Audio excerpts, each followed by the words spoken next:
If you've been listening to the Eat More Carbs podcast, you know that Reilly and I are both in our running era. To make sure that we're properly fueled for training, we're using both carbohydrates and 2 Before. 2Before is an all-natural pre-workout designed to enhance athletic performance through the benefits of New Zealand blackcurrant berries. Studies have shown these berries to increase vasodilation and prime the body to kickstart muscle recovery. These antioxidant-rich berries have a sweet and tangy flavor and will level up your performance and recovery. Use code Reilly for 20% off 20 packs and multi-serve packs online at 2before.com. This is the Eat More Carbs podcast.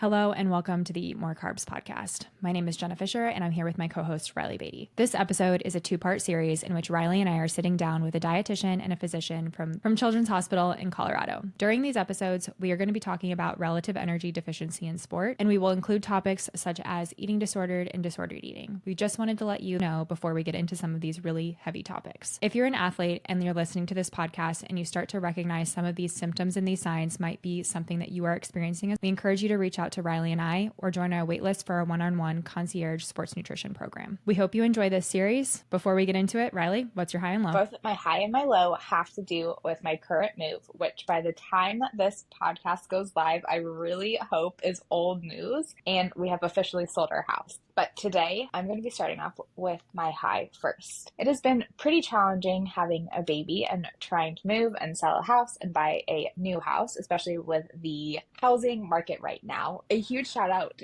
to my family and then also Rob's family for really helping support us during this really hard time. They've been so amazing, and I'm currently at my parents' house as we're recording this, and they have Charlie. They're going to the park with her, and I'm just so thankful that we have so much family support right now, because this would not be possible, especially, running a business with you right now and everything. So just a huge shout out to everybody who's being so supportive of the move right now. So that's my high. My low also has to do with the move, and I've been dying to tell you this, but I had to keep it a secret for the low this week. This is one that you won't want to sit down for. We are currently relocating to Winston-Salem, North Carolina, and our house is currently in Charleston, South Carolina. Rob's, my husband, has to be in the office 5 days a week, and we're obviously moving to Winston-Salem. So we've been trying to spend as much time as we can there to get acclimated, to get Charlie used to it, to get, set up with our community and our new life. We spent 2 weeks away from our house in Charleston, and at the beginning of October, we went back down to Charleston to move out all of our stuff, to put it into storage, so we're just not tied back to that location. We've just driven 5 hours from Winston to the house. We haven't been in the house in 2 weeks. Our house smells completely terrible. Jenna, I'm not kidding. It smelled like there was a dead animal in the house. We walk in, we're just exhausted. Charlie's screaming. We are like, what happened? Our house is still on the market. It smells like a dead animal. We've had at least 3 or 4 showings this past week with the house in this condition. We're like, no wonder people are spending literally 5 minutes in our house, because the house smells so bad. We were like, what the heck smells like this? We're like, something, like a possum crawled in, something died. We're walking around the house. Robbie opens the fridge. It is completely filled with black mold. The fridge lost power because of the hurricane. Everything in our fridge has black molded. The whole fridge is a fuzzy black mold. We cleaned out the fridge pretty good, but the freezer, everything melted and has just been sitting in the heat. The entire freezer is black mold. Oh my word. It was a very trying experience. Our house is elevated. We live in an elevated home. So we had to get the fridge out the house, and we can't get it down the stairs because it's just Robbie and I. So then we have this black mold fridge sitting on our porch for 3 days before the movers could come and help us get it down the stairs. I would have asked the movers to bring it down the stairs, and then I would just lit it on fire. How do you come back from that? Did it clean out okay? Or was it I can't imagine just the thought of having to clean out a fridge covered in mold. I would just imagine myself in a face mask, gagging, being the most dramatic ever, and then just being we just have to get rid of it. Well, that's what happened. To throw it away. Okay, we need to clean it out. So Robbie, rest his soul, starts cleaning out the fridge, and he's like, I can't do this. We just have to get it out of here. So we were we're getting rid of the fridge. We're getting rid of the fridge. We're moving. Sorry, y'all. You're gonna have to buy a new fridge. We take the fridge. We put it on the curb because the trash people come by and they'll pick it up, or sometimes people come and take it. Some guy came and took it for scrap metal. I was like, That brave soul. More power to him. But my gosh, I would have been like, I'm leaving this. Yeah, No I'm way. still haunted by the smell. Oh my gosh. What about you? What are your high and your low? Well, I don't have any black mold in my house, so I feel like I'm doing pretty good. I actually was thinking about it before we jumped on the podcast. I feel like I have so many things that I could share for my high, but I'm going to choose the thing that was most recent because I got a letter in the mail today and I looked at the return address and I was like, I don't know who these people are. I opened it up and it was a save the date from a previous client of mine who had decided to invite me to the wedding. And the reason why I didn't recognize the return address, it was because it was the parents of the fiance. So I didn't recognize the name. And it was just so touching and so heartwarming. And of course, we don't expect to be invited to every single one of our clients' weddings, but to establish a relationship like that, this client is one of the sweetest, kindest people I have ever come across in my career as a dietitian. It would just really warmed my heart. I could cry just talking about it. This person and their fiance felt compelled to invite me and my husband to their wedding, just really hit me in the feels. So that's definitely my high, maybe for the entire year. It really made my day. I hung it up on my fridge. That's so sweet. That's my high, which I wanted to share that first. My low is not nearly as a traumatic experience as yours, but I love to cook. I love to make a delicious meal. I love to make a balanced performance plate in a single pot. Those are my jam kind of recipes. I am not a good baker, and I will openly admit to that. And last night my husband had some work things to do, and so I was like, you know what, he's gonna come home and I'm gonna have baked something delicious to be like, look what I did while you were gone. That seemed like such a wonderful way to spend my evening. And I really didn't read the recipe that closely. I'm just going through the motions, and I had accidentally added double the amount of butter. I don't know. It's so How embarrassing. much butter did you put in it? It needed a half of a cup, and I added a full cup of butter. When I was thinking about it, I was melting the butter because it was a stick of melted butter. And I guess their sticks were half stick. You know what I mean? Sometimes they're half a cup. I agree with you because sometimes you're like, is this a half a stick or is this a whole stick? I got you. I'm supportive of this. I would have made it possibly the same mistake. Okay, thank you. Because I was like, this isn't right. This is not the right consistency. I put it in the oven and I'm watching it cook and I'm like, what did I do? The butter is seeping out everywhere. And I was like, this is wrong. And then I looked at the instructions again and I was like, oh, you have unintentionally really doubled some ingredients here. We can't be good at everything. And for me, baking is one thing that I'm not good at it. That is so funny. Honestly, though, we need a poll because I think that a lot of people would have also made that mistake or have made that mistake before. We really do hope you take a lot away from this episode of the Eat More Carbs podcast. Please enjoy. Aubrey and Amanda, welcome to the podcast. Hi, thanks for having us. We're so excited to chat with you today. Before we get into some of the questions that we have, can you guys share just a little bit about your background and the work that y'all do at Sports Medicine Center and Children's Hospital in Colorado? Sure, I can start. So I'm Aubrey Armento. I am a pediatric sports medicine physician at Children's Colorado and an assistant professor in the Department of Orthopedics at the University of Colorado. And my background is first in pediatrics and then did a fellowship in primary care sports medicine, all of my training in Colorado, and then was lucky enough to come on as faculty at Children's after my fellowship. So I have been here for going into my 9th year now. And my special area of interest is in the athlete triad, relative energy deficiency in sport, and eating disorder. I'm Amanda McCarthy. I am the program coordinator for sports nutrition at our Sports Medicine Center. And then I'm also the primary sports dietitian in our facility as well. I did my undergrad in dietetics and then master's in dietetics at Missouri State University and then the University of Kansas Medical Center, respectively. And then kind of did a little loop around the country and ended up in Colorado. I've been here for 12 years now. And my role at Children's, I do a lot of one-on-one counseling with young athletes that our physicians are seeing. So oftentimes they have some type of injury or an underfueling concern is the majority of my role. And then I also do a lot of outreach and education within my role. And then I'll also support physicians' research projects that are around nutrition as well. In today's episode, we're going to be talking a lot about REDS and how that applies to a lot of the athletes that we work with. Before we jump into talking about some of the nutrition applications classification for REDS, I would love for you both to help us define RED. So what is relative energy deficiency in sport? Sure. So REDS encompasses the physiologic, psychologic, and performance impairments that can occur in the setting of low energy availability, or LEA. So LEA is inadequate energy available to support normal functioning in those various capacities. So physiologically, but also from a sport performance perspective. And so the model of REDS describes all of these different body systems and different sports performance areas that can be negatively affected in an athlete who has low energy availability, typically more chronic or more severe low energy availability over time. What athletes are most commonly seeing REDS in? Athletes that tend to have a larger focus on a lower weight ratio for their sport, lower weight to power ratio, are often at higher risk. So a lot of your endurance athletes, so I think of runners, cyclists, triathletes, but then like wrestlers, oftentimes because they're trying to make weight for their specific sport, aesthetic-based sports, so gymnastics and dance are higher risk as well. Any anti-gravitational sports, so gymnastics would fit into that, but also like rock climbing. Those athletes who are very aware of their weight in relation to their performance, and I would say generally the culture of the sport can tend to encourage lower body weight. Those are the highest risk athletes. Is this something that we're seeing in only female athletes, or can it affect male athletes as well? We see it in all athletes. So female athletes may be more at risk for REDS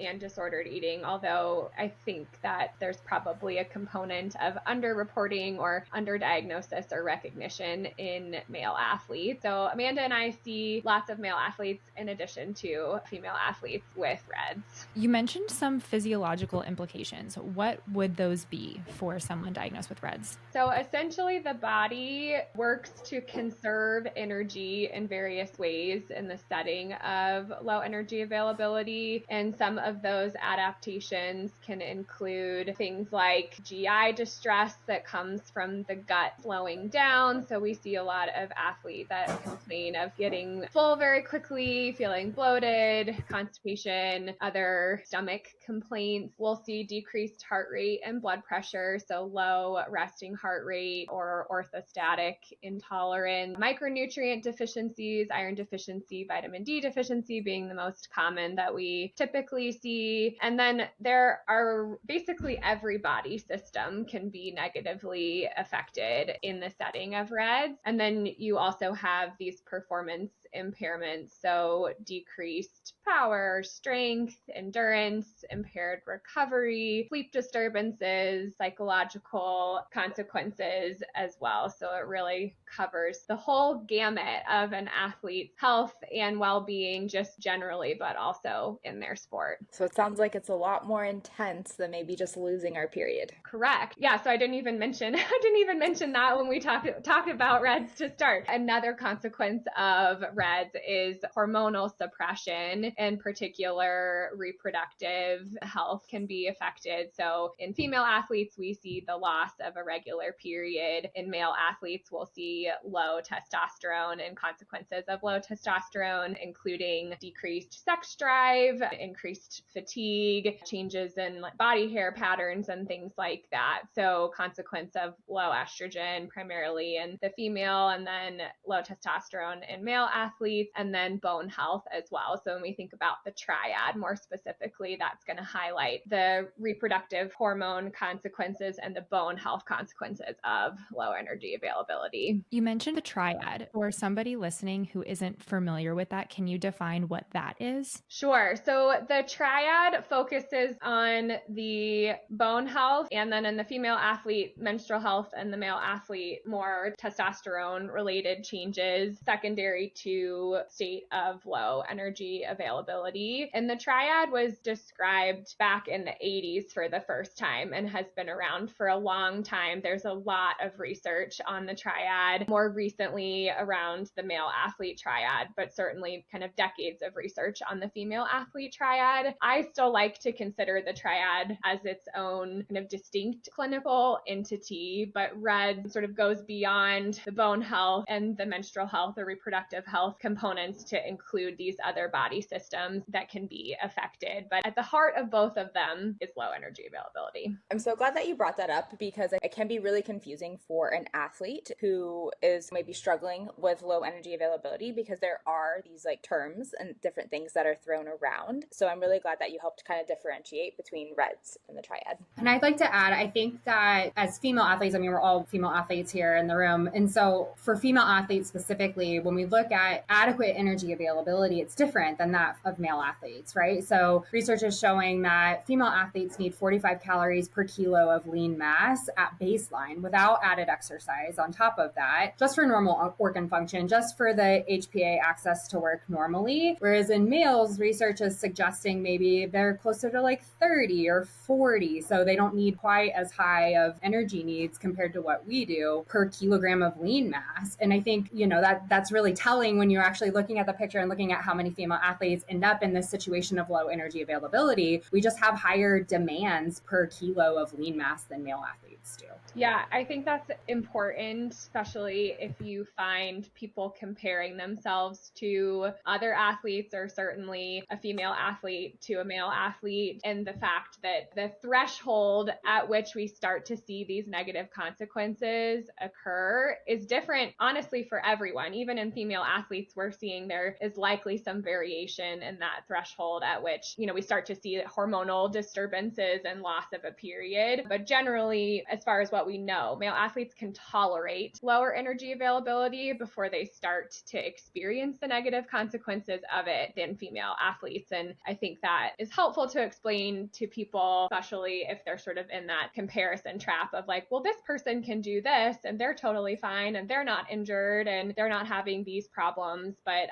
I am. And so kind of explaining that individual variation and sex differences in energy availability, I think is important for people to understand. With REDS, it kind of sounds like that there are a lot of things that someone might be seeing as far as those physiological effects. Is it that someone diagnosed has all of them, or could they only see some of them? Oh yeah, that's a great question. You do not have to have all of those in order to make the diagnosis. The diagnosis of REDS is, in a lot of ways, you want to exclude other things that could be leading to, so for example, if someone's lost their period, right? Like we need to make sure that they don't have PCOS, for example, or something else that would be an underlying disease that would be leading to those changes. So you want to make sure you're excluding other pathology and sort of coming to this more like functional, amenorrhea in the case of that example. But we see athletes that may just have one or two components of that REDS model, but with all the other pieces from a history perspective, from Amanda's diet analysis and from their labs, for example, right? It's like all of these different things sort of go together in making the diagnosis of REDS. There's not really one test or a certain number of symptoms you have to show in order to meet criteria for that diagnosis. I'm sure we'll touch on it a little bit later, but I think this already goes to show how important it is for an athlete to meet with a physician, a dietitian, like a whole team of people when approaching something like a REDS diagnosis. Absolutely. I agree. You'll hear us say this probably like at least 5 times today. We always talk about how this podcast should be called It Depends instead of Eat More Carbs, because it's such an individualized approach, like all of this is when it comes to nutrition, when it comes to REDS. And I think you just highlighted it there as well.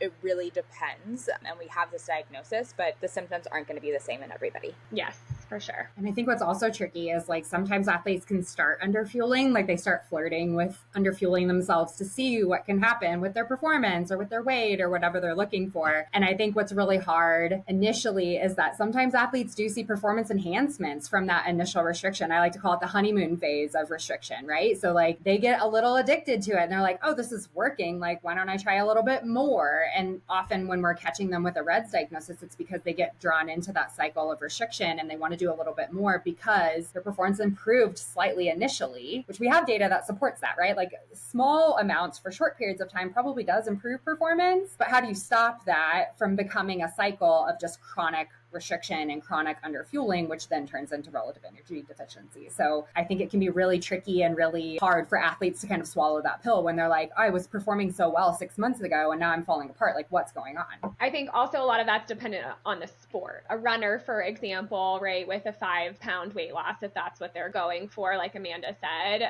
initially they may see some fast faster running times. And unfortunately, that ends up acting as oftentimes positive reinforcement for those restrictive eating behaviors. But ultimately, it's not sustainable. So I think a big take home point Amanda and I like to make when we're doing education to young athletes is that there are so many other things that you can do to optimize your performance that don't come with the risk of low energy availability and sustained low energy availability, right? Like, to name just a few: sleep, eating more carbs. There are things that we can do that have really no downside. And so why sort of take the risk of flirting with that restriction for those potential transient performance gains when there are plenty of other things that we can do to optimize performance that don't come with that risk?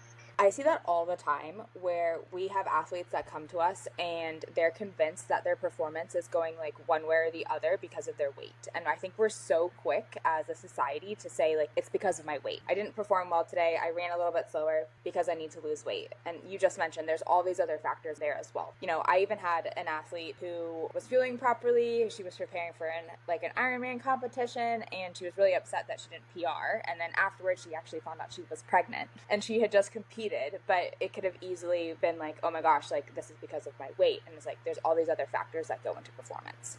Totally. What might be some of the long-term implications for an athlete's career if they get stuck into that low energy availability, that chronic underfueling state? My initial thought, especially since we work with the young athlete population, is if an athlete's chronically underfueling during these critical bone building years, it's very possible that they could end up with low bone density long term. So we know that up until about the age of 18 is where we build the majority of our bone density for our life, which is scary and exciting all at the same time. Like, it's fascinating and really terrifying, because I don't know how smart you guys were at 18, but I was not very wise at that age. But if they're underfueling and that is negatively impacting their bone density, that could be a lifelong struggle that they're dealing with. And if they want to be an athlete and they want to be a lifelong athlete, you know, that's something they are going to have to manage for a really long time. I think one of the positives is that what we do know is if we reverse that energy availability and get them inadequate energy, like their muscle glycogen storage is going to improve and their muscle protein synthesis is going to improve, and bone density will improve to some degree depending on what age they are and where they're at in that cycle. So we can see those improvements coming back, but especially the bone health,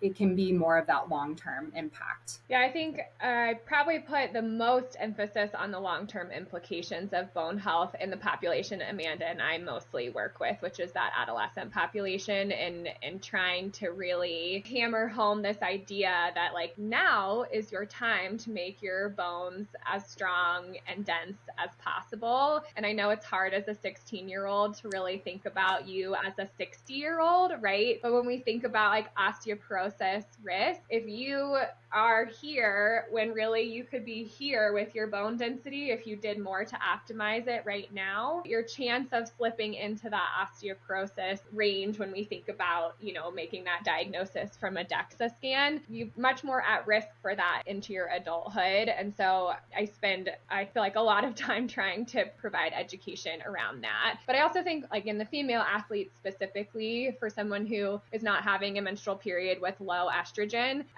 is a super important hormone for lots of other things just besides bone health. We put a lot of emphasis on bone health because that's a really important piece of it, but estrogen also supports a lot of other body functions, and being in a state of estrogen suppression for a prolonged period of time is also not good. And then the other thing Amanda and I see, I'm just thinking back to just a few patients we saw together a couple weeks ago, is like we do see some athletes who end up falling off of their growth curves in adolescence who don't attain, you know, probably what their peak height velocity would be, and end up with either delayed puberty or changes to their growth that you can recover if you act quickly enough. But I mean, we saw an athlete that was a couple years past puberty and had fallen off their growth curve, right? And we're like, well, we probably don't have a ton of a window of opportunity at this point to really make up that loss. And so I think especially in that adolescent population, as they're going through through puberty, emphasizing the importance of nutrition to support that in addition to all of the other, exercise energy demands that they have as an athlete. That's actually something that I saw when I worked in college athletics during the 2020 pandemic, because a lot of athletes were removed from sport for the first time. They were actually having adequate energy. So we had a number of athletes go through delayed puberty, and it was a very interesting, I guess, side effect of the pandemic. Yeah, that is interesting. It's like a forced break from sport and almost like a forced enhanced nutrition, right? But it shouldn't be that way. Ideally, we need to prevent athletes from even getting to that base, but it's hard. We see that with athletes who have those longer injuries. So if they rupture their ACL and they've been underfueled and now they're sedentary, and then there's the mental health component that comes with that. And then they also start going through puberty, and then there's all kinds of feels about that. And it's a lot for the athlete to deal with. You mentioned injuries. I'm so curious. Do you get a lot of referrals that are from injured athletes that are then coming over to you because potentially that was the first diagnosis, was a repetitive injury or something like that? And then we kind of had to take a step back and look and say, what's the root cause? Why are we having injuries like this? Is that something that you guys see often? Yeah, I would say from my side of things, all of our physicians are very, very good about referring whenever there is a stress injury or menstrual irregularity going on. I feel like I get looped into a lot of Dr. Armento's cases because she gets a lot of those athletes, but all of our docs will refer for those. And we're slowly spreading the news, I feel to outside providers, and we're getting more referrals from them as well. So especially kiddos that have been struggling with recurrent injury, they oftentimes end up in my office. Yeah, I would say, I think bone stress injuries, super common diagnosis that leads athletes to our care. And then as we've been growing our practice, we're getting more referrals for disordered eating or eating disorder concerns in athletes as well. Thank you so much for listening to this episode of the Eat More Carbs podcast with Dr. Aubrey Armento and Amanda McCarthy. If you have questions for Reilly and I, you can find us on Instagram. You can find Reilly at easy.sports.nutrition, and you can find me at jenna.fisher.nutrition. Thank you again for listening. Please make sure you rate, subscribe, and review. And as always, remember to eat more carbs.